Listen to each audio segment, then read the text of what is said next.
Добрый день! Давайте вспомним цікавыя факты пра класіка, якому 16 лютага споўнілася 100 гадоў з дня нараджэння.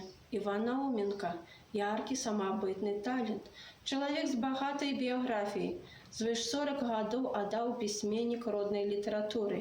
Ён умеў апавядаць пра лёс, пачуцці звычайнага чалавека, пра яго маральна-этычны стан, так, каб дапамагчы чытачу заняць правільную пазіцыю ў жыцці. Іван Науменка прайшоў нелёгкі жыццёвы шлях. Юнацкія годы пісьменніка прыпалі на ваенныя гады. Ён умеў заглыбіцца ва ўнутраны свет герояў.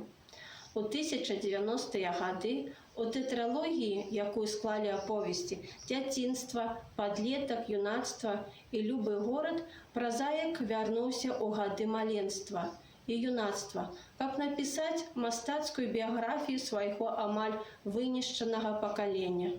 Аўтар праўдзіва ўзнавіў грамадскую атмасферу даваеннага і пасляваеннага жыцця, стварыў прывабныя вобразы маладых людзей, здольных супрацьстаяць абставінам і ў любых умовах захоўваць чалавечнасць. Шаноўны чытач, запрашаю вас у філіал сельскай бібліятэка аграгарадка Мураваная Ашмянка, каб пазнаёміцца з творчасцю і аўтабіяграфічнымі творамі пісьменніка.